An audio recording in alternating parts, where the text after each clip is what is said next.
अस्सलाम वालेकुम नाज़रीन, प्रोग्राम न्यूज़ मेकर्स के साथ मैं हूं आपकी बेज़बान ज़रिया आरिफ। इमरान खान को वज़ीर-ए-आज़म की कुर्सी से हटाने के लिए अपोजिशन के पास एक सुनहरी मौका है। एक दिए गए इंटरव्यू में वज़ीर-ए-आज़म इमरान खान ने खुद कहा कि अगर अपोजिशन एक हफ्ता धरना दे दे तो वो इस्तीफे पर गौर शुरू कर देगी। तो क्या अब अपोजिशन को इस मौके से फ़ायदा उठा लेना चाहिए, क्योंकि ये वही इस्तीफा होगा, ये वही मुराद होगी जिसको बढ़ाने के लिए अब तक अपोजिशन कोई दर्जन के करीब जल्द से जुलूस कर चुकी है। तो क्या इससे इस्तेमाल करना चाहिए इस ऑप्शन को भी? दूसरा, हम आपको ये भी बताएंगे कि महकमा एंटी करप्शन ने लाहौर में कार्रवाई करते हुए सरकारी जमीनों पर सियासतदानों के कब्जे और उन्हें अपने नाम पर ट्रांसफर करने से मुतालिक एक रिपोर्ट जारी की है, जिसमें बेशतर नाम पीडीएम से ताल्लुक रखने वाली बड़ी जमात मुस्लिम लीग नून के सीनियर पार्टी रहनुमाओं के हैं। अब ऐसे में कानून और हुकूमत तो जो कर रहे हैं वो एक अलग मामला है, मगर इन अराकीन की अपनी जमात क्या करेगी, ये भी एक सवालिया निशान है। क्या वो चुप रहेगी? और शामिल करेंगे आखिर में अमेरिका में पाकिस्तान के सफीर असद मजीद का अहम बयान, जिसमें वो कहते हैं कि अमेरिका वो वाहिद मुल्क है जो भारत को पाकिस्तान में अपनी तखरीबी सरगर्मियां रोकने पर राजी कर सकता है। अब ये कहना जितना आसान है, कैसे करना मुमकिन भी है, इस पर बात करने के लिए प्रोग्राम में हमारे साथ मौजूद होंगे सीनियर सहाफ़ी तज्ज़ियाकार इफ्तिखार अहमद साहब। इफ्तिखार साहब बहुत शुक्रिया प्रोग्राम में अपना वक्त देने के लिए। एंकर पर्सन तज्ज़ियाकार मोना आलम साहिबा भी हमें ज्वाइन कर रही हैं। Mona, thanks for joining us. तज्ज़ियाकार डॉक्टर नाज़िम महमूद साहब प्रोग्राम में हमारे साथ शामिल गुफ्तगू होंगे। डॉक्टर साहब, थैंक्स फॉर जॉइनिंग अस। साथ ही साथ सहाफ़ी तज्ज़ियाकार मुज़म्मिल सोहरवर्दी साहब भी हमें ज्वाइन कर रहे हैं और अब से कुछ ही देर में एंकर पर्सन तज्ज़ियाकार आयशा एहतशाम साहिबा भी आज के शो में हमारे साथ शामिल गुफ्तगू होंगी। तो बात करते हैं सबसे पहले prime minister of Pakistan Imran Khan साहब के उस इंटरव्यू के हवाले से, जिसमें वो कहते हैं कि अगर अपोजिशन एक हफ्ता धरना दे देती है तो वो अपने इस्तीफे देने की ऑप्शन पर गौर कर सकते हैं। किन अल्फाज का इस्तेमाल उन्होंने किया, क्या बॉडी लैंग्वेज थी उनकी, जरा सुनिए उनकी ज़बान। वो लॉन्ग मार्च कर दें तो पता चल जाएगा कि इस्तीफा मुझे देना पड़ेगा या इनको देना पड़ेगा। मैं एक चैलेंज करता हूं, ये हफ्ता गुजार गए वहां, मैं तब इनसे वाकई फिर मैं सोचना शुरू कर दूंगा इस्तीफे का। हफ्ता गुजार दें, मैं सच में कहता हूँ मैं इस्तीफा देने के हवाले से गौर शुरू कर दूंगा, ये prime minister of Pakistan Imran Khan साहब ने कहा है। और ये वही बातें हैं जो कि अपोजिशन चाहती है कि वो इस्तीफा देने पर गौर शुरू करें या इस्तीफा दे दें और ज़रा जल्दी छोड़ दें इस इक़्तिदार की कुर्सी को। इफ्तिखार अहमद साहब, एक सुनहरी पेशकश नहीं है ये अपोजिशन के लिए? आप नहीं समझते फ़ायदा उठाना चाहिए पीडीएम को इससे? इन्होंने ये जो लफ्ज़ कहे हैं, इससे पहले का लफ्ज़ क्या था? उन्होंने वाज़ेह अल्फाज में कहा इफ्तिखार साहब कि अगर आप दे दे एक हफ्ते का धरना दे देते हैं तो मैं गौर शुरू कर दूंगा। नहीं, इस लफ्ज़ से पहले का क्या लफ्ज़ था? इफ्तिखार साहब, मैंने जितनी बात की है, जितनी सुनवाई है, आप उसी पर अपना जवाब दे दीजिए। मैं चाहती हूँ आप उन अल्फाज में खुद से आप इजाफा कर दीजिए। देखिए, बात यह है कि क्या इसमें वो तमाम वो सहूलतें मौजूद होंगी जो इमरान खान साहब को मौजूद थी या जो इमरान खान के पास मौजूद थी? अगर वो हों, ये वो सहूलतों का भी ऐलान कर दें, उन्हीं सहूलतों का जिनका वो बड़ा जोम है उनको, फिर देखते हैं कि एक हफ्ते का वो कर सकती है पीडीएम या 2 हफ्ते का कर सकती है।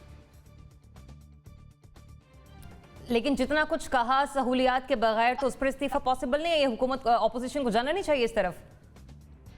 कमाल की बात करते हैं आप भी, कितने भोले लोग लगते हैं मुझे। प्राइम मिनिस्टर बात कर रहे हैं ना इफ्तिखार साहब, प्राइम मिनिस्टर बात कर रहे हैं। प्राइम मिनिस्टर ने तो बहुत बातें करते हैं, प्राइम मिनिस्टर तो हर वक्त बातें करते हैं। पिछले दिनों प्राइम मिनिस्टर अब जब ट्रंप से मुलाकात कर रहे थे तो बड़े बड़े वादे कर रहे थे हमारे साथ कश्मीर के बारे में। वो भी प्राइम मिनिस्टर थे ना। तो फिर फायदा उठाए पीडीएम ना उठाए? या पीडीएम के किसी लीडर से पूछें। नहीं, आपको अपना तजिया क्या इफ्तिखार साहब, इस पे मुझे जरा खुलकर जवाब दे दीजिए। देखिए, मैं खुल के इसलिए जवाब दे रहा कि आपने पहला लफ्ज जो उन्होंने कहा इस ऑफर से पहले, वो लफ्ज अगर आप खुद सुन लें तो आपको ये समझ आ जाएगी, it is subject to some condition. जो ऑफर सब्जेक्ट टू कंडीशन हो, उस ऑफर के ऊपर इस किस्म की सियासी गुफ्तगू नहीं की जा सकती। चलें ठीक है, मैं बगैर किसी हाँ या नहीं के ऑप्शन के साथ आगे बढ़ती हूँ। मोना ने आपके ये जवाब सारे मुकालमे पर बड़ी मुस्कुराहट का इजहार किया है। मोना, क्या हुआ इस इंटरव्यू से पहले? मैं बात करूंगी तो अलग बात है, आप तज्जिया देने के लिए बैठे हैं, आप बताइए कि क्या पीछे हुआ, क्या सब्जेक्ट होता, क्या ऑप्शंस वो रख देते कि पीडीएम फिर चल पड़ती कि हाँ अब सोचा जा सकता है?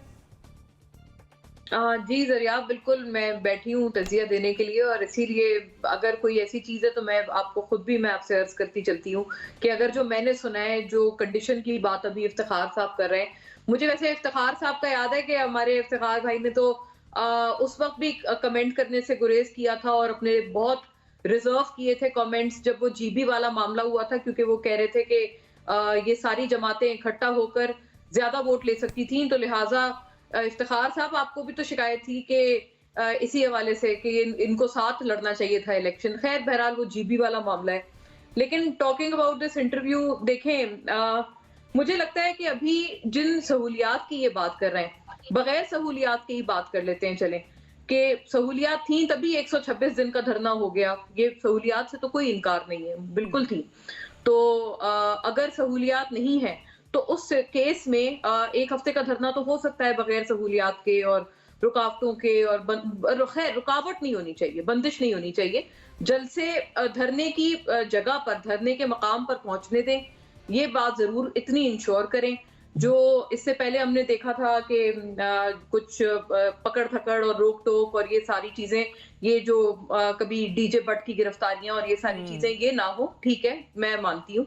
लेकिन उसके अलावा जो जलसागाह है, जो धरने का मकाम है, वहां पर पहुंचने दें। फिर उसके बाद ठीक है, उनको भी एक फेयर चांस दें। ये भी बात सही है, गवर्नमेंट को उनको फेयर चांस देना चाहिए कि वो आए, देखें। सहूलियात के साथ 126 दिन का धरना तो हो सकता है, लेकिन बगैर सहूलियात के मैं समझती हूँ कि हफ्ते का तो हो सकता है ना। और एक और मेरा सवाल ये है जो मेरे जहन में आता है कि सहूलियात इन्हें भी मिल सकती हैं। गालिबन सहूलियात ढूंढने के लिए ही बिलावल भुट्टो साहब ने शहबाज शरीफ साहब से मुलाकात की है जेल में। और अगर मुझे लगता है थोड़ा सा अपने खुद की हिकमत अमली पे नजरसानी करें तो क्यों नहीं मिल सकती हैं सहूलियात। तो ये बात है। और बिल्कुल मैं समझती हूँ बहुत सुनहरी मौका है, बहुत गोल्डन अपॉर्चुनिटी है कि अगर इन्होंने ये बात कह दी है और एक लूज बॉल है तो उसके ऊपर छक्का मारना चाहिए ऑपोजिशन को। और बिल्कुल ये हफ्ता क्या बल्कि कहें उनको, फिर उसके बाद जब हफ्ते के बाद फिर इनका जो मोरल ग्राउंड होगा या मोरल स्टैंडिंग होगी, फिर इनकी तकारीर, यही इंटरव्यू चलाएं वजीर आजम का अपने उस धरने में, और बार बार चला के इनको बोलें कि जी हफ्ता हो गया, अब ये घड़ी लगा दें, वहां पे एक स्टॉप वॉच लगा दें कि हफ्ते के ऊपर इतना हो गया, अब इतना हो गया, और अब आप कब गौर खौस करेंगे इस पे। तो बिल्कुल मैं समझती हूँ कि जो बॉल दी जाती है ना, उस पे छक्का आजकल ऑपोजिशन या पीडीएम नहीं मार रही है। जैसे सेनेट इंतखाबात में भी यही बात थी कि एक उन्होंने लूज बॉल दी और उनको बहुत अपनी तरफ से यकीन था कि ऑपोजिशन इसमें हिमायत नहीं करेंगे सेनेट में ओपन बैलेट की या शो ऑफ हैंड्स की या किसी भी ऐसी चीज की जो सीक्रेट बैलेट के अलावा हो। तो वो जी वही चीज हमने देखी, या तो ये कि उसके ऊपर खुलकर लब्बैक कहती ऑपोजिशन और ये छक्का मारती, बॉल बाउंड्री से बाहर जाती, स्टेडियम से बाहर आप कह रही हैं कि प्राइम मिनिस्टर ने लूज बॉल दी है, अब ऑपोजिशन को एक सुनहरी मौका मिल गया है, छक्का लगा दे उस लूज बॉल पर। डॉक्टर साहब, यहाँ पर सहूलियात का जिक्र किया इफ्तिखार साहब ने कि जो जलसा हुआ 13 दिसंबर का, वहाँ पर मना कर दिया गया, पकड़ धकड़ का सिलसिला जारी था केटरिंग के हवाले से। पाकिस्तान मुस्लिम लीग नून अपनी कुर्सियाँ खरीद लाई, स्टेज के हवाले से मना किया गया, कंटेनर नहीं लाने दिए गए, लकड़ी का स्टेज बना दिया। एक हफ्ते के लिए तो पीडीएम मिलकर अफोर्ड कर ही लेगी सब कुछ, तो फिर है सुनहरी मौका, लगा दें छक्का। देखिए, पीडीएम को इस चक्कर में नहीं पड़ना चाहिए, तो जवाब तो मेरा है नहीं। अच्छा, जवाब मेरा नहीं में क्यों है? इसलिए कि जैसे अभी इफ्तिखार साहब ने भी कहा कि वज़ीर आज़म तो बातें करते रहते हैं और ज़्यादातर बातें गोलमोल होती हैं। तो ये बात भी बड़ी गोलमोल है कि मैं इस्तीफ़े पर गौर करूँगा। अगर इनको इस्तीफ़ा ही देना है तो आज इस्लामाबाद में क्या हुआ है, जो सुबह शाम से जो चैनल दिखा रहे हैं, बन्नी गाला में असातिज़ा आए हैं मुजाहरा करने के लिए, कोई धरना भी नहीं करने के लिए, मुजाहरा करने के लिए, उन पर डंडे बरसाए गए हैं। ये वीडियो चल रही है। तो आपका टॉलरेंस का तो लेवल ये है कि आप पीडीएम को तो छोड़ दें, आप उस पर इल्ज़ाम लगाते हैं कि वो सियासी एजेंडा लेकर आए हैं, मुल्क दुश्मन है, वटेवर। ये तो मुल्क दुश्मन नहीं है, असातिज़ा आए हैं, वो तो अपने मुतालबे के लिए आए हैं, उनको भी आप बर्दाश्त नहीं कर पाते, उनको डंडे देकर। यानी जो आपके बच्चों को तालीम देने वाले असातिज़ा हैं, जिनकी इज्जत करनी चाहिए, उनको आप डंडे मार के भगा रहे हैं।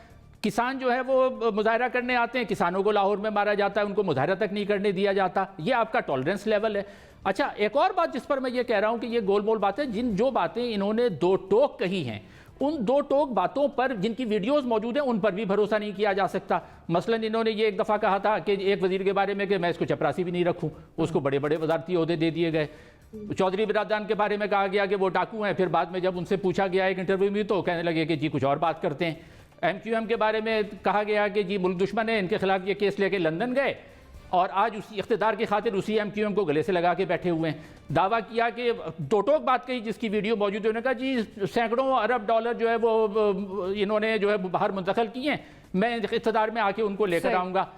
कहाँ गए वो सैकड़ों डॉलर? दो टोक इन्होंने कहा कि मैं वजीर आजम हाउस को यूनिवर्सिटी बना दूंगा। कहाँ है वो यूनिवर्सिटी? ठीक है, तो ये एक बात नहीं है, ऐसी सैकड़ों दर्जनों दर्जनों को प्राइम मिनिस्टर के इस बयान पे यकीन नहीं करना चाहिए। कोई भी नहीं कर सकता, क्योंकि किसी भी, ये यू टर्न में मशहूर है, उस पर फखर ये करते हैं, इनकी किसी भी बात को संजीदा नहीं लिया जा सकता, ना गोलमोल बात को, ना दो टोक बात को। सही। इफ्तिखार साहब, कोई कमेंट आप ऐड करना चाह रहे हैं हाँ या नहीं के ऑप्शन के साथ, या फिर आपकी ही इजाजत से मैं आगे बढ़ जाऊं? देखें, मैं एक छोटी सी बात कहना चाह रहा था। देखें, बात यह है कि प्राइम मिनिस्टर साहब को एहसास करना चाहिए he is the prime minister of the country. एक और जो मेरे एक कुलीग दोस्त ने सेनेट के इलेक्शनों के बारे में कहा, मैं एक बात आपके इस प्रोग्राम के फायदा उठाते ही कहना चाहता हूँ, सेनेट के बारे में उनके दोनों ख्यालात गैर आईनी और गैर कानूनी है। कॉन्स्टिट्यूशन ये कहता है तमाम इलेक्शन खुफिया बैलेट के जरिए होंगे, मासवाए कौमी असेंबली और सूबाई असेंबली। एक, और जहां तक टेन्योर की बात है, उस पे पीडीएम की गलती है, पीडीएम गलत कह रही है। वो है कि 11 मार्च से 30 दिन पहले जो डेट है, 11 मार्च उससे 30 दिन पहले, यानी 28 दिन में भी इलेक्शन हो सकता है, 22 दिन में भी हो सकता है। सिर्फ एक फेवर जाएगी अपना पीटीआई को कि एक दिन कम है इस दफा फरवरी के महीने में। तो दोनों फ्रीकैन का मौक़िफ़ मुख्तलिफ है। सही। मुज़म्मिल साहब हमारे साथ मौजूद हैं। मुज़म्मिल साहब बताइएगा, ये ऑप्शन दे दी है, सुनहरी मौका है, कैश करवाए ऑपोजिशन और भेजे वज़ीर आज़म को घर जैसे कि वो चाहती है? नहीं, आप गारंटी ले देना वज़ीर आज़म से कि वो इस पे यू टर्न नहीं लेंगे, क्योंकि वो खुद ही कहते हैं कि जो यू टर्न नहीं लेता वो बड़ा लीडर नहीं है। तो अगर ये वो गारंटी दे दें कौम को आकर के वो इस पर यू टर्न नहीं लेंगे, तो फिर पीडीएम से बात करेंगे ना कि वो इस पर फ़ायदा ले ले। अगर देखें ना, एक फरीक की बात की कोई अमानत ही नहीं है, उसकी बात की कोई वैल्यू ही नहीं है। वो कल कह देगा कि यू टर्न लेने वाला तो बड़ा लीडर होता है और मैं बड़ा लीडर हूँ, तो फिर आप पीडीएम को हम क्या जवाब देंगे पीडीएम को, और ये सारा तजिया किधर चला जाएगा? तो पहले तो वज़ीर आज़म को यह ऐलान करना चाहिए कि आज से मैं यू टर्न ख़त्म कर दिए हैं, अब मैं कौम से जो भी बात करूंगा उस पर यू टर्न नहीं लूँगा। कम से कम एक सोशल कॉन्ट्रैक्ट उनका और अवाम के दरमियान तो दुरुस्त हो जाए, और हमें यकीन आने लग जाए कि प्राइम मिनिस्टर हमसे जो बात कर रहे हैं वो उस पर कायम रहेंगे। देखिए ना, इस वक्त तो बड़ा ट्रस्ट डेफिसिट हो गया है प्राइम मिनिस्टर की बात का और कौम के दरमियान। मैं अक्सर लोगों से बात करता हूँ, इमरान खान ने ये कहा है, वो कहते हैं कल यू टर्न ले लेगा, मुकर जाएगा, फिर आप क्या करेंगे? लिहाजा उनकी बात पर तजिया भी नहीं हो सकता जब तक वो ये ट्रस्ट डेफिसिट नहीं ख़त्म करेंगे। और एक दफ़ा आकर उन्हें दो टोक ऐलान करना चाहिए एक इंटरव्यू में ज़रियाब आरिफ के साथ फौरी तौर पर कि मैं अब कोई यू टर्न नहीं लूंगा, जो मतलब बात करूंगा उस पर कायम रहूंगा और पत्थर की लकीर किसी के। अच्छा, और दूसरी बात यह है कि एक प्राइम मिनिस्टर को इस तरह के बयानात देना जेब नहीं देता। हमें ये बात इस तरह उछालनी नहीं चाहिए। क्या पाकिस्तान के मुफाद में है धरना? क्या चीज़ों को धरने की तरफ लेकर जाना प्राइम मिनिस्टर और पाकिस्तान के मुफाद में है? और क्या वज़ीर आज़म पाकिस्तान के मुफाद में बात कर रहे हैं? मेरा मतलब ये बच्चों का खेल है, आ जाओ मैं तुम्हें बहुत मारूंगा, इब के मार मेरे मामू के मुर्गियों के बाग हैं, कुछ तो बिहेव करें यार। ठीक है, मतलब आपने नो की ऑप्शन ली, इसके साथ की गारंटी कोई दे दे तो फिर ठीक है, ऑपोजिशन भी तैयार हो जाती जाने के लिए। आयशा, कोई गारंटी, कोई कुछ किसी से हवाले से कोई बात नहीं की प्राइम मिनिस्टर ने, बस सादा अल्फाज में कह दिया कि ये एक हफ्ते का धरना दे दें, मैं इस्तीफे पे गौर फिक्र शुरू कर दूंगा। अच्छा, पहले तो जरा आपने आपके वो सवाल पे वो जो हाँ या नहीं वाला जो पैटर्न है उसके मुताबिक मैं उसका जवाब दे दूं, और वो जवाब मुझे नहीं। सुनहरी मौका तो नहीं हो सकता, ये एक सुनहरी ट्रैप जरूर हो सकता है जो कि ऑपोजिशन को वो ट्रैप करने की कोशिश कर रहे हैं। बड़ा जबरदस्त किस्म की उनकी स्ट्रैटेजी है। जो शख्स ये बात कर रहे हैं हमें जरा थोड़ा गौर करना पड़ेगा। वो धरना मास्टर भी है। यूटर्न तो आप कह रहे हैं ना, यूटर्न वाली बात तो कि दीगर मेहमानों ने कर ली थी, वो मैं करना चाहती थी कि अगर आप यूटर्न मास्टर कहते हैं उसको, तो फिर आप किस तरह से यकीन कर सकते हैं उसकी बात पे। दूसरी बात ये कि 126 दिन का धरना कहाँ और एक हफ्ते का कहाँ, मतलब वो धरना मास्टर भी, तो उनको पता है कि धरना जब देते हैं तो कौन कौन से फैक्टर्स होते हैं जो आपको सपोर्ट करते हैं, कौन कौन से फैक्टर्स होते हैं जो आपके खिलाफ जाते हैं। तो उन्होंने बड़ी आसानी से जो ये बात कह दी है, इतनी आसानी से नहीं कह दी, उन्होंने सारी चीजें जो हैं वो देखी हैं और परखी।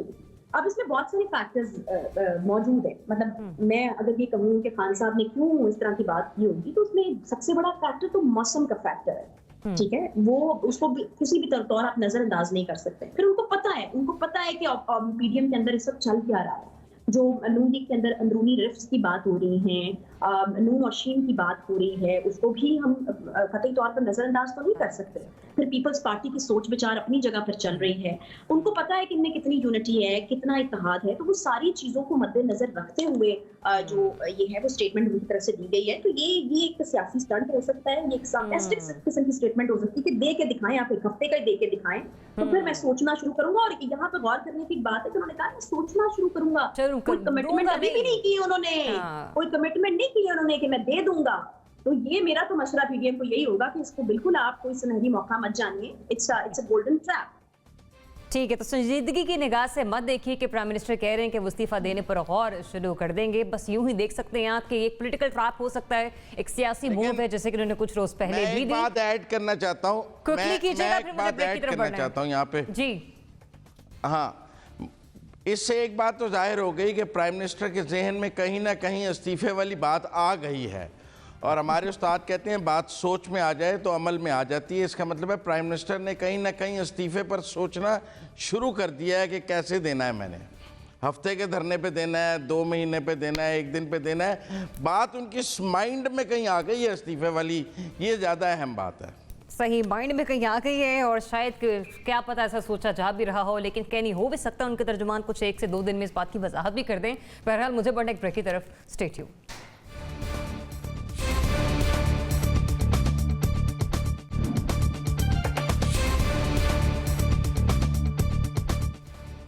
जी वेलकम बैक। नाज़रीन, पाकिस्तान का कहना है कि मुल्क में भारतीय मुदाखलत को अमेरिका ही रुकवा सकता है और अमेरिका में पाकिस्तान के सफ़ीर असद मजीद साहब की जानिब से बयान दिया गया है कि शायद अमेरिका वो वाहिद मुल्क है जो भारत को तकरीबी सरगर्मियाँ रोकने पर राज़ी कर सकता है। ये भी कहा कि अमेरिका हमारे खत्ते के अमन व सलामती के लिए काम कर सकता है, लेकिन साथ ही साथ उन्हें ये भी इदराक है कि हमें सिर्फ भारत को कंट्रोल करने या ना करने की हद तक ही अमेरिका पर इन्हिसार नहीं करना चाहिए, हमें अपने दीगर रवाबित भी उसके साथ बेहतर बनाना होंगे। लेकिन ये जो स्टेटमेंट है कि अमेरिका ही वो वाहिद मुल्क है जो कि अपना असर रसूख इस्तेमाल करके भारत को पाकिस्तान के खिलाफ कोई भी तकरीबी कार्रवाई करने से रोक सकता है, राजी कर सकता है, तो क्या वाकई ऐसा पॉसिबल है कि अमेरिका ऐसा कर सके? इफ्तिखार अहमद साहब आपकी तरफ आऊंगी, बताएगा कि अमेरिका ऐसा कर सकता है और ऐसा करने पर मतलब क्या हमारे ताल्लुकात इतने बेहतर हैं कि वो हमारे लिए ये कदम उठा ले? पाकिस्तान की बात कर रहे हैं ना आप, कि अमेरिका पाकिस्तान के बारे में, उस पाकिस्तान के बारे में जिसके 2 टुकड़े करने में अमेरिका खामोशी से देखता रहा।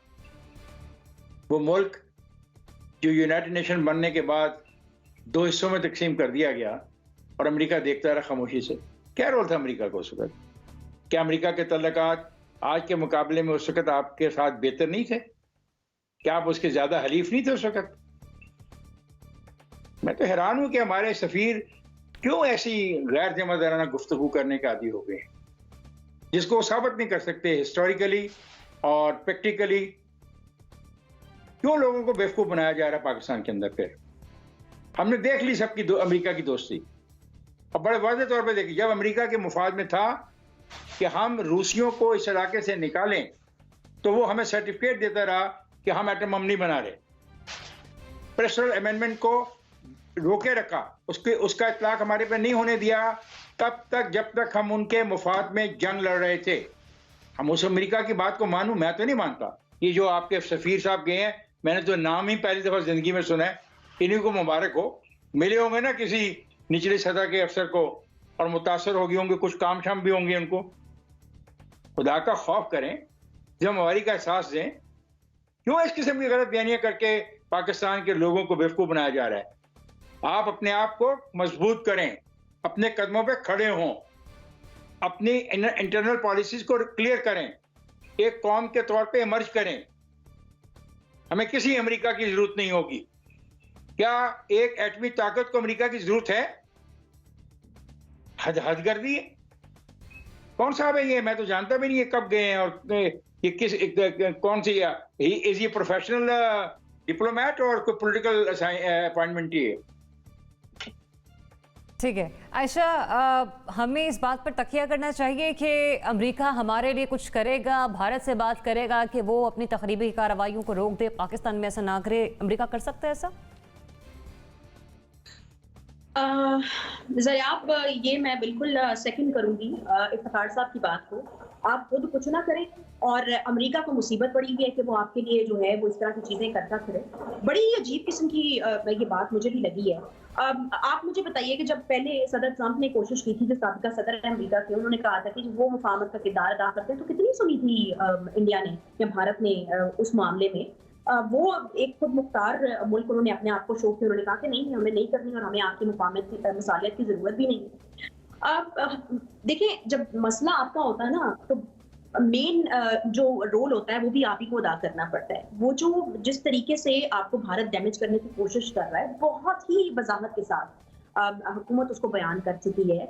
लेकिन अगर वजाहत के साथ हमें बयान कर चुकी है और हमें बताया गया जी Karachi stock exchange Gwadar hotel पर जो हमला था, यहाँ पर चाइनीज काउंसिल पर हमला था, भारत के मुलव्वस होने के वाज़ेह शवाहिद उसके अंदर मौजूद हैं, तो ये चीज आप दुनिया को जाकर बताएं और उसको उस तरीके से प्रेजेंट करें। हमें खुद ही कुछ करना पड़ेगा। ये अमेरिका क्यों जो है वो करेगा? अमेरिका सबसे पहले अपने इंटरेस्ट को देखेगा, अमेरिका सबसे पहले अपने मफादात को देखेगा, हर मुल्क का। और इसमें कोई बुराई नहीं है, हर मुल्क को चाहिए कि वो पहले अपने मफादात देखे और उसके बाद जो है अब वो दूसरों पे जो है वो फोकस करें। तो मैं यही कहना चाहूंगी कि हमें जो है ना अपनी स्ट्रैटेजीज को रीविजिट करने की जरूरत है। हम पिछली हुकूमत को बहुत ज्यादा निशाना बनाते थे और ये कहते थे कि जी उनके पास फॉरेन मिनिस्टर नहीं, हमारे पास एक फुल फ्लेज फॉरेन मिनिस्टर है और कोई आम फॉरेन मिनिस्टर नहीं है, और उनका बहुत एक्सपीरियंस है, फुल फ्लेज फॉरेन मिनिस्टर है, उनके बड़े कॉन्टेक्ट्स हैं। उन चीजों को इस्तेमाल करना चाहिए। उन चीजों को इस्तेमाल करते हुए पाकिस्तान का मसला दुनिया के सामने रखना चाहिए, उजागर करना चाहिए। अब ये इंडियन क्रॉनिकल्स जो हमारे सामने आया, जो मुख्तलिफ वेबसाइट्स के जरिए, ये यूरोपियन यूनियन का जो डिसइंफो लैब था उसके थ्रू जो है वो सामने आया। इसमें हमारा कोई रोल नहीं था या हमारा कोई कमाल नहीं है कि ये इंडिया की जो चीजें हैं ये सामने आई कि किस तरीके से हमें मिलान करने की कोशिश की जा रही है, हमें बदनाम करने की कोशिश की जा रही है। तो हमें खुद को कुछ करना पड़ेगा ना। आप इंडिया में देखिए थिंक टैंक्स काम कर रहे हैं, पूरे नैरेटिव बिल्डिंग हो रही है, तो हमें भी तो कुछ करना पड़ेगा। एक पॉइंट में छोटा सा देना चाहूंगी कि इस वक्त मेनली हम देखें तो दहशतगर्दी का जो एक फेज हम गुजार के आ गए थे, उसके बाद जो ये नया फेज शुरू हुआ है जिसमें भारत मुलव्वस है, असल टारगेट सी पैक का हिस्सा है चाइना। हम चाइना को क्यों नहीं ऑन बोर्ड लेते? चाइना का भी उतना ही नुकसान होगा अगर सी पैक को नुकसान होगा, तो चाइना को ऑन बोर्ड लिया जाए, चाइना को साथ बिठाया जाए और आप लोग मिलकर कोई ऐसी स्ट्रैटेजी बनाए, या फिर वन रोड वन बेल्ट जो मालिक इसका हिस्सा है उनको साथ बिठाया जाए और रशिया को साथ बिठाया जाए और कोशिश की जाए। चाइना भी कहे जी हमारा ये एक प्रोजेक्ट है, इसको इंडिया जो है वो नुकसान पहुंचाने की कोशिश कर रहा है, तो दुनिया के सामने। चले आयशा, मैं आप ही का पॉइंट लेके मोना के पास जाऊंगी। मोना, यहाँ पर पॉइंट रेज किया आयशा ने कि हमें बजाय इसके कि अमेरिका की तरफ आंखें उठाकर देखें, चाइना जिसके साथ हमारे बहुत से मुआहदे हैं, बहुत सारी मौशी वाबस्तगियां भी हैं, हमें ज़रा उसको लेना चाहिए लूप में और कोई ना कोई स्ट्रेटजी बनानी चाहिए। बहरहाल ये जो स्टेटमेंट है कि अमेरिका कर सकता है, अमेरिका वाकई कर सकता है? देखिए ज़रियाब, अमेरिका कर सकता है, इस इतने पार्ट से तो मैं इत्तेफाक करती हूँ कि कर तो सकता है। अमेरिका है तो एंड में सुपर पावर अभी भी, तो सुपर पावर चाहे तो क्या नहीं कर सकता, बिल्कुल कर सकता है। लेकिन क्या वो करेगा? ये बिल्कुल, क्या हम राजी कर सकते हैं उसे? तो हम राजी कर सकते हैं, हाँ हम राजी कर सकते हैं। और क्या भारत के साथ वो इतने ज्यादा स्टेक्स होने के बाद और इजराइल के साथ और ये तमाम चीजें जो मैंने भी आपके प्रोग्राम में तस्करा किया था इसका, कि भारत, इजराइल, अमेरिका, ये अब एक ब्लॉक उभरता हुआ नजर आ रहा है, इसमें कोई शुबा नहीं है। अरब वर्ल्ड भी कंसीड कर चुका है, ज्यादातर अक्सर और बेशतर हमें नजर आता है। हम लोग अपनी उसी मौकफ पर हैं, जो अच्छी बात है। लेकिन खैर ये एक ब्लॉक बनता हुआ तो वाज़े तौर पर नजर आ रहा है। तो इस ब्लॉक के होते हुए अमेरिका करेगा या नहीं करेगा, वन। और दूसरी बात ये कि हम उसको कितना कन्विंस कर पाएंगे, ये दूसरी बात है। अच्छा, हमारी कन्विंसिंग पावर्स में दो तीन चीजें अब इसमें आती हैं। एक तो ये कि डोनाल्ड ट्रंप की जो एडमिनिस्ट्रेशन थी, जाहिर है पाकिस्तान ने उनको बड़ा एंगेज करने की कोशिश की, और लेकिन मैं समझती हूँ कि हमें कोई प्रिंसिपली स्पीकिंग कोई उनसे फायदा हासिल नहीं हुआ। लेकिन अब जब हम जो बाइडेन की एडमिनिस्ट्रेशन के साथ बात कर रहे हैं, दो तीन चीजें हैं। कैरी लूगर बिल हम तमाम को याद होगा, लेकिन उसके एवज जो डेमोक्रेट्स ने पाकिस्तान की जो एक सालमियत पर उन्होंने हमला किया था और जो ड्रोन अटैक्स का यहाँ सिलसिला शुरू हो गया था, ये तमाम चीजें, हमारी सॉवरेंटी को उन्होंने ललकारा था, ये तमाम चीजें रिकॉर्ड का हिस्सा है, इसमें किसी को जाने की जरूरत नहीं है। बट हैविंग सेड दैट, अगर जो बाइडेन आए हैं, इससे पहले दो तीन बयानात दे चुके हैं कि जी कश्मीर के मामले पे मैं जरूर कुछ करूंगा और कश्मीर में मैं हक दिलवाऊंगा वहां के लोगों को, ये उनके प्रेसिडेंट बनने से पहले या प्रेसिडेंट इलेक्ट होने से पहले के बयानात हैं जो वो कर चुके हैं, ये इस किस्म की बातें। लेकिन खैर अब वो वॉक कितना करेंगे उस टॉक को, मतलब अपनी बातों के ऊपर वो अमल कितना करेंगे, उस पर क्या इम्प्लीमेंटेशन होगी, ये असल $1 मिलियन सवाल है। आपके पास अफगानिस्तान है, अफगानिस्तान में आप बहुत की रोल अदा कर रहे हैं, क्या हम लोग उनकी इस इतनी बड़ी लेवरेज होने के बावजूद अमेरिका को आमादा नहीं कर सकते? मैं समझती हूँ कि जो स्टेक्स की बात हुई है ना कि अमेरिका अपने मफाद पे चलता है, और हमेशा अमेरिका ने जब रूस को निकालना था खित्ते से तो पाकिस्तान को सर्टिफिकेट देता फिरता था कि आपसे अच्छा तो कोई मुल्क ही नहीं है। तो अब भी तो उनका यही हक है ना, अभी तो उनकी यही उनके गले में हड्डी फंसी हुई है। उस हड्डी को हमने कैसे यूटिलाइज करना है, और अब वो हमारी डिप्लोमेसी, हमारी सिफारतकारी पे डिपेंड करता है। मैं समझती हूँ हमने बहुत लैक लस्टर एक एटीट्यूड, मतलब ये नहीं कि हम राजी कर सकते हैं, आप कह रहे हैं कि अगर हम इस रास्ते का जरा इस्तेमाल कर लें, ये देख लें कि हिकमत अमली बना लें कि हमने कौन सा ऑप्शन इस्तेमाल करना है। डॉक्टर साहब, आपने सुना मोना कह रही हैं कि अफगान पीस प्रोसेस के सिलसिले में पाकिस्तान के कंधों पर एक भारी जिम्मेदारी है, एक बोझ है जो पाकिस्तान ने अमेरिका के लिए अपने कंधों पर उठा रखा है। एक ये भी रास्ता है जो होकर जाता है कि हम कह सके कि हाँ हमने ये किया, अब आपका भी वक्त है हमारे लिए। वेल, अमेरिका के लिए तो बड़े बोझ हमने उठाए हैं माजी में, और उसका फिर हमने जो भी खामियाजा था वो भी भुगता है। आपके जो सवाल है कि क्या पाकिस्तान अमेरिका के ज़रिए भारत की मुदाखलत पाकिस्तान में रुकवा सकता है, इसका जवाब तो स्ट्रेट फॉरवर्ड है, नहीं। क्यों कि किसी की भी मुदाखलत रोकने की बुनियादी जिम्मेदारी हमारे अपने ऊपर आती है। मसलन 1965 की वॉर थी, हम इस काबिल थे कि भारत का हमला लाहौर पर रोक सकें, हमने भारत को लाहौर में घुसने से रोक दिया। हालांकि अमेरिका ने सप्लाई बंद कर दी थी, सब कुछ था, लेकिन हम इस काबिल थे। 71 में हम नहीं कर सके, हमें हथियार डालने पड़े, और हम इंतज़ार करते रहे कि अमेरिका का जो बेड़ा है वो आ रहा है, 7वां बेड़ा वो नहीं पहुंचा और हमारा आधा मुल्क अलग हो गया। तो इन दो मिसालों से क्या वाज़े होता है? इन दो मिसालों से बिल्कुल वाज़े होता है कि अगर आप खुद मजबूत हैं तो आप किसी की मुदाखलत रोक सकते हैं। अब यहाँ पर हमारी अपनी जिम्मेदारी आती है ना। एक तरफ तो देखें, दुनिया एक ग्लोबल विलेज है ना, जो एक गांव है, हम गांव में रहते हैं, हम एक दिन तो ये दावा करते हैं कि जी हम बहुत मजबूत हैं, हमारा दिफा मजबूत है, अगर किसी ने हमारी तरफ मैली आंख से उठाकर देखा तो हम उसका मुंह तोड़ देंगे, हम ये नहीं करेंगे। और फिर उसके अगले दिन हम उसी गाँव में निकल के शोर मचाते हैं कि देखो पड़ोसी हमारे घर में कूद रहा है। तो अब दुनिया हमारी क्या सुनेगी? वो कहेगी यार तुम एक दिन एक बात करते हो, दूसरे दिन दूसरी बात करते हो। तो मोहल्ले वाले जो हैं वो क्यों हमारी तरफ से मुदाखलत करेंगे जब हम खुद कह रहे हैं कि हमारा दफा बहुत मजबूत है। जब मजबूत है तो फिर भाई रोक लो ना उसको। जब नहीं रोक पाते तो फिर आप दुनिया की तरफ देखते हैं। अमेरिका को तो छोड़ दें, आप सऊदी अरब और यूएई की मिसाल लें। अभी बात की गई कि हमारे बड़े तजुर्बेकार वजीर खारजा हैं, उन वजीर खारजा का ये हाल है कि जब वो दुबई जाते हैं एक रोज़ा दौरे पे तो वहाँ यूएई जाते हैं तो यूएई के हुक्मरान भी उनसे नहीं मिलते। मखतूम फैमिली दुबई में, ये जाके सिर्फ वजीर खारजा से मिलकर आ गए, जो वीज़ों का मसला था वो तक नहीं हल करवा सके, हम सऊदी अरब के ज़रिए नहीं बुलवा सके। अच्छा, ये क्यों सका? इसलिए नहीं हो सका कि हम जब जाते हैं हमारे पास दो चीज़ें होती हैं। दुनिया के पास हम जाते हैं, हम एक पड़ोसी के पास जाते हैं, हमारा दो काम होते हैं, एक उनसे पैसे मांगना, दूसरे हमारे तीसरे पड़ोसी के खिलाफ बातें करना। अच्छा, अब इससे दुनिया दिख आ जाती है, वो ये कहते हैं कि तुम्हारे पास और कोई बात करने के लिए नहीं है। तो जब हम पड़ोसियों के साथ मुसलसल ये शुरू करेंगे तो पड़ोसी हमारी बात नहीं सुनेंगे। अल्टीमेटली हतमी तौर पर किसी की मुदाखलत रोकना ये हमारी जिम्मेदारी है।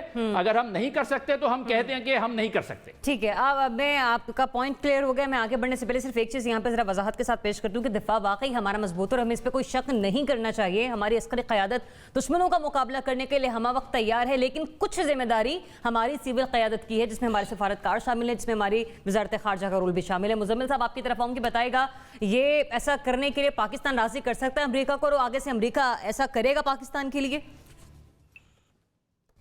देखें, पहली बात तो ये है कि बेशक हमारा दिफा बहुत मजबूत है, फिर भी आलमी रायमा किसी भी जंग के हवाले से, किसी भी तनाज़े के हवाले से बहुत अहम होती है।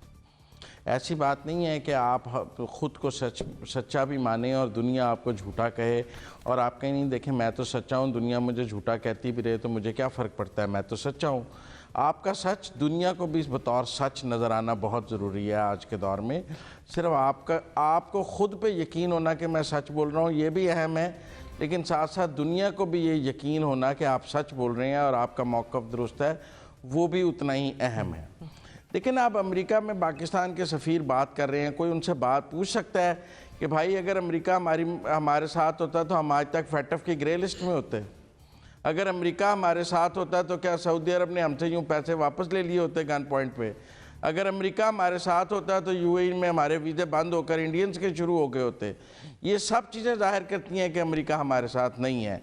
लेकिन अगर सफ़ीर साहब आज भी अपनी नौकरी पक्की करने के लिए, वो ये बयान देने के लिए, अपने आप को रेलेवेंट साबित करने के लिए ये कह रहे हैं, हालांकि उनका तो परफॉर्मेंस ऑडिट होना चाहिए पिछले 1 साल में, जो अमेरिका ने हमारे साथ किया है, जो हमने अमेरिका के साथ किया है और जो अमेरिका ने हमारे साथ किया है। इस पर तो पाकिस्तान की फ़ॉरेन पॉलिसी और फ़ॉरेन पॉलिसी के जो जिम्मेदारान हैं उनका एहतसाब होना चाहिए कि हमने अफ़गानिस्तान में क्या डिलीवर किया है और जवाब में अमेरिका ने हमारे साथ क्या किया है।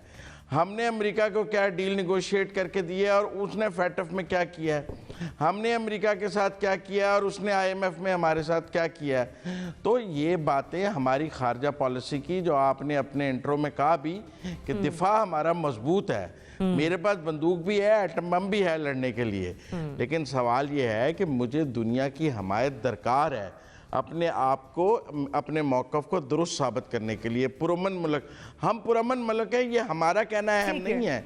दुनिया कहे कि हम पुरअमन मुल्क हैं तो हम पुरअमन मुल्क हैं। हम दहशतगर्दी के खिलाफ लड़ रहे हैं, ये हमारा कहना उतना अहम नहीं है जितना दुनिया का कहना है हमें कि हम लड़े। मुसीबत ये है कि हम खुद तो करते हैं। वही पॉइंट है जिसके हवाले से मैं गुज़िश्ता रोज भी बात कर रही थी कि भारत अपना झूठ भी सच का लिबादा पहनाकर दुनिया को बेच देता है, लेकिन हमारी हिकमत अमली वहां से नाकामी का सबूत पेश कर रही होती है कि जब हम अपने सच का प्रचार भी बेहतरीन तरीके से करने में नाकाम दिखते हैं। और ऐसे में हमारी सिफारतकारी, हमारी डिप्लोमेसी, हमारे थिंक टैंक्स, हमारे इंटरनेशनल मीडिया को एंगेज करना और हमारी वजारत खारजा का रोल उतना ही इंपॉर्टेंट है, जो कि सिविल क़यादत ने काम करना है। मुझे बढ़ने एक ब्रेक की तरफ, स्टे ट्यून्ड।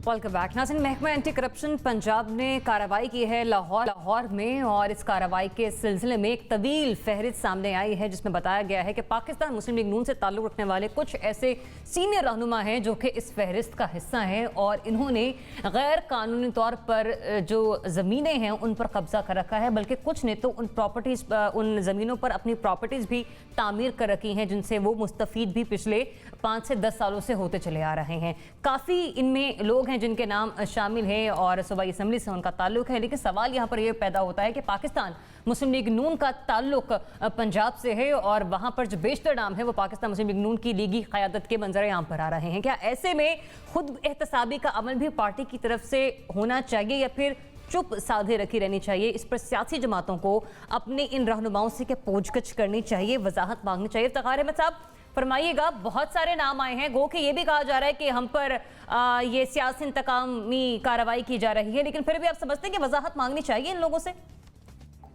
वजाहत मांगने का क्या तरीकाकार आप तजवीज़ करती हैं? इफ्तिखार साहब, ये तो पार्टी ने तजवीज़ कर रहे हैं ना, पार्टी ने देखना है कि किस किस्म की वजाहत होनी चाहिए। नहीं, आप क्या तजवीज़ करती हैं? आपके ख्याल में एक पार्टी को इस किस्म की हुकूमत में जो एकतरफा फैसले करने के आदी हो, इस हद तक के जिन आदमियों ने कुर्सियां उनको दी हों एक जलसे के लिए, उनकी तरफ से एक फहरिस्त जारी हो, तो जिस पार्टी के लोगों के बारे में वो फहरिस्त जारी हुई है उस पार्टी के लिए आप क्या तजवीज़ करती हैं? क्या उनको सेंट्रल वर्किंग कमेटी में ये मसला ज़ेर बहस लाना चाहिए या उनको ट्रायल करना चाहिए और उस ट्रायल की वीडियो जो है वो लोगों को पेश करनी चाहिए? क्या करना चाहिए? मतलब मैंने क्या देखा ना, 2-3 चीज़ें तो नहीं हो सकती कि एक ट्रायल पार्टी करे, एक ट्रायल नैब करे, एक ट्रायल इंसदाद वो क्या होती है रिश्वतस्तानी करे, तो कोई तजवीज़ भी पेश करे ना, क्या किया जाए? मतलब एक तो 62-63 है, या तो 62-63 के तहत उनको डिस्क्वालीफाई करवा दे हुकूमत, मसला ही ख़त्म हो जाएगा। देखिए, बात अभी दोस्तों ने आज ही के प्रोग्राम में एक बड़ी अहम बात की, वो है क्रेडिबिलिटी की। अगर हुकूमत की क्रेडिबिलिटी दुरुस्त हो तो बहुत सारी ऐसी चीजें जो आपके सवाल का जवाब में मैं हाँ कहता। जब क्रेडिबिलिटी दुरुस्त नहीं है, क्रेडिबिलिटी का हाल ये है कि आप कुर्सियां बेचने वाली फर्म को चलान कर देते हैं, उस पर मुकदमा दायर कर देते हैं, उसने एक चीज बेची है, कहाँ लिखा हुआ है कुर्सियां बेचनी मना है? लिखा हुआ है किसी कानून में, क्योंकि उन्होंने कानून एक दिन बना लिया और उस कानून पे अमल दरामद हो गया। ऐसा नहीं होना चाहिए। बिल्कुल पार्टी को ऐसे लोगों से बचना चाहिए। सियासी जमातों में ऐसे लोग नहीं होने चाहिए जो अपनी सियासी ताकत की बिना पर करें, जमीनों को अपने इस्तेमाल में लाएं। मैं आपसे इस हद तक तो मैं प्रिंसिपल इत्तेफाक करता हूं as a democrat, but the question is this कि किसकी बात पे एतबार करूं? उस गवर्नमेंट की बात पे एतबार करूं जो हर एक पे मुकदमा कर रही है। यानी कि पिछले दिनों से पंजाब के अंदर जितनी ब्यूरोक्रेसी में तरामीम और तब्दीलियां की जा रही हैं, उसकी बुनियादी वजह यह है कि ऐसे अफसरान को चुन चुन के ढूंढ के लाया जा रहा है जो कि साबका हुकूमत के या डसे हों या साबका हुकूमत के साथ उनकी अनबन रही हो, और वो आए और आके अपने जो उनके साथ जो मुबैना तौर पर ज्यादती हुई है उसका बदला उतार लें। यानी कभी हुआ है कि एक सूबे के इतने चीफ सेक्रेटरी, इतने आईजी, इतने डिप्टी कमिश्नर और इतने एसीज, इतने मजिस्ट्रेट, इतने एसएचओ, इतने डीएसपीज, इतने एसपीज, इवन थानों के मुहर्रर, तो देखिए पहले क्रेडिबिलिटी बनाए। और मैं असूली तौर पर इस चीज का हामी हूं कि सियासी वर्कर को लूट मार नहीं करनी चाहिए। ठीक है, अब वो उसका तलक किसी भी सियासी जमात से हो, लेकिन तरीकेकार का तयन में तो फराक कर देना। दानिश्वर आए और दानिश्वर बताएं कि सियासी पार्टी को ये तरीकेकार करना चाहिए अगर ये इल्जाम हो। ठीक है, मुज़म्मिल साहब, तो इफ्तिखार साहब फरमा रहे हैं कि यकीनी तौर पर ये एक गलत है और पार्टियों को इस तरह के लोगों से वाबस्तगी रखनी भी नहीं चाहिए, लेकिन कहीं ना कहीं गवर्नेंस के मामलात पे हुकूमत पर ज़रा खुद को भी देखना होगा, फिर वो लोगों से बाकी ये जमातों से एक्सपेक्ट करें। बहरहाल आप काफ़ी अर्से से लाहौर के लिए रिपोर्टिंग भी कर रहे हैं, लिखते भी हैं। क्या ये जो रिपोर्ट ये जो फहरिस्त सामने आई है, समझते हैं आप ये खुद भी ज़रा पूछगछ होनी चाहिए इन रहनुमाओं से पार्टी क़यादत की जानिब से? देखें इफ्तिखार साहब भी लाहौर के रहने वाले हैं और मेरे से ज़्यादा लाहौरी हैं वो, और बहरहाल लेकिन बात यह है कि ये बात भी इफ्तिखार साहब कहीं ना कहीं मानेंगे कि सरकारी ज़मीनों पर जो कब्ज़े का मामला है वो बहुत अहम मामला है और बहुत संगीन मामला है। हमने जो भी बासर अफराद हैं उन्होंने सरकारी ज़मीनों पर कब्ज़ा करने की एक रवायत रखी है पंजाब में, लाहौर में, इधर उधर। घर के साथ अगर कोई एलडीए की स्ट्रे लैंड है तो हमने उसको अंदर करके पार्किंग बना लिया है, पार्क बना लिया है, उसकी बढ़ा लिया है चाहे 10 फुट। हमने ये नहीं सोचा कि हम सरकार के पास जाएं और अगर ये आधा मरला जगह ज़्यादा है तो उसको पे करके अपने साथ ले लें। हमने कहा सरकारी है तो अपनी है। ये एक अमूमी रवैया मौजूद रहा है और इससे शायद इनकार मुमकिन नहीं है। और ये बात भी है कि जो बासर लोग हैं उन्होंने ये काम ज़्यादा किया है और जो थोड़े कम बासर हैं उन्होंने कम किया है, और जो जिनकी कोई नहीं सुनता उनकी तो अपनी ज़मीन पर भी कब्ज़ा हो जाता है और वो छुड़ाने के काबिल नहीं है। आप ये तो कह सकते हैं कि ये जो लिस्ट है ये यकतरफ़ा है। शायद इसमें जो अगर जो लोग इस वक्त गवर्नमेंट के साथ हैं उनको नज़रअंदाज कर दिया गया है, या उनको इस जैसे कि नैब में भी उनको नज़रअंदाज किया, हम समझते हैं कि एक तरफा एहतसाब जारी है। तो ये तो कहा जा सकता है कि एंटी करप्शन ने जो तीर है वो नून लीग की तरफ ज़्यादा रखा हुआ है और दूसरी तरफ सैफ नज़र है। लेकिन बहरहाल सरकारी ज़मीनों पर कब्जे से इनकार तो मुमकिन नहीं है। अब ये जो खोखर पैलेस वाला भी मामला है इसमें 90% जगह उनकी अपनी है, 10% जगह ही है ना जो सरकार की है। पूरा खोखर पैलेस तो आप नहीं गिरा सकते हैं। ये एक अमूमी रवैया था कि 90% जगह अगर मेरी अपनी है तो 10% साथ सरकार की है, तो मैंने उस पर भी दीवार कर ली है। तो ये एक बिहेवियरल बात है पंजाब में जो मैं समझता हूँ रही है, और इसको डिस्करेज किया जाना चाहिए और जिस तरह उन्होंने कहा एक्शन लेना चाहिए। खैर अब ये नून लीग कितना एक्शन ले इस एकतरफा एहतसाब के खिलाफ, आप तो नून लीग को ख़त्म ही कर देना चाहते हैं एकतरफा एहतसाब से, लेकिन बहरहाल कोर्ट ऑफ लॉ में जाएंगे। अभी ये एंटी प्रोसिक्यूशन की लिस्ट है, इसका ट्रायल होना है जब कोर्ट ये कहेगी कि ये सरकारी ज़मीन थी, क्योंकि अभी तो ये भी राय है कि मुकदमा बनाए जा रहे हैं। ठीक है, वो ना एक तवील अरसे से हमने देखा है कि सिंध में पीपल्स पार्टी और पंजाब में पाकिस्तान मुस्लिम लीग नून ही रूल करती आई है।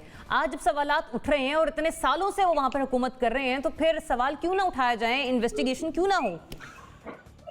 देखें ज़रियाब, मैं इसमें अगर खैबर पख्तूनख्वा के बारे में क्या ख्याल है? वहां पे कितने अरसे से किसकी हुकूमत है? मैं इनकारी नहीं हूँ इफ्तिखार साहब, मैं इनकारी नहीं हूँ किसी चीज से, मैं इनकारी नहीं हूँ। मैं इनकारी नहीं हूँ, लेकिन इन्वेस्टिगेशन होनी चाहिए। इफ्तिखार साहब मेरे पास वक्त बहुत मुख्तसर है, प्रोड्यूसर साहब मुझे बार बार कह रहे हैं कि 2.5 मिनट है मेरे पास। अगर आप मुझे इजाजत दें तो मैं जरा बाकी में 60 सेकंड्स में जरा बस इनसे आंसर लेना चाहूंगी। Mona quickly please. जी, मैं ये कहना चाह रही थी कि देखें, ये जो बात इस वक्त कर रहे हैं ना, इसमें कोई इनकार नहीं है और ये शर्म का मकाम है कि खा पीटीआई से उनका ताल्लुक हो, नून लीग से हो, पीपल्स पार्टी से हो, हर जगह हम देखते हैं ये पता है क्या करते हैं ये लोग, ये यूं झोली फैला फैला कर वोट मांगते हैं इलेक्शन से पहले, और उसके बाद जब ये आकर यहाँ बैठ जाते हैं तो हमारे सर पर बैठकर ये हमारे ऐसे नाचते हैं जैसे पता नहीं हम कोई इनके सर खरीद गुलाम हो। तो ये शर्म का मकाम है, ये कोई जमहूरियत नहीं है, आई एम सॉरी। और इस किस्म का रवैया, ये बिल्कुल बात दुरुस्त है। मैं खुद ये बातें जानती हूँ कि एमएनए लेवल पर ये चीजें, एमपीए एमएनए लेवल पर होती हैं, मिनिस्टर्स वगैरह क्योंकि थोड़ा सा ज्यादा अंडर वॉच होते हैं तो वो थोड़ा सा इस चीज से थोड़ी शर्म खा लेते हैं, लेकिन जो एमएनए एमपीए लेवल है, खास तौर पर हुक्मरान जमात के, वो ये चीजें करते आए हैं, अभी भी कर रहे हैं। पीटीआई की तरफ से भी जो एमएनएज हैं, एमपीएज हैं, मेरे पास जाती तौर पर रिपोर्ट्स हैं, मेरे पास सिर्फ 2 मिनट बाकी है। मोना, पॉइंट आपका आ गया, मुझे आगे बढ़ने की इजाजत दें। डॉक्टर साहब क्विकली प्लीज।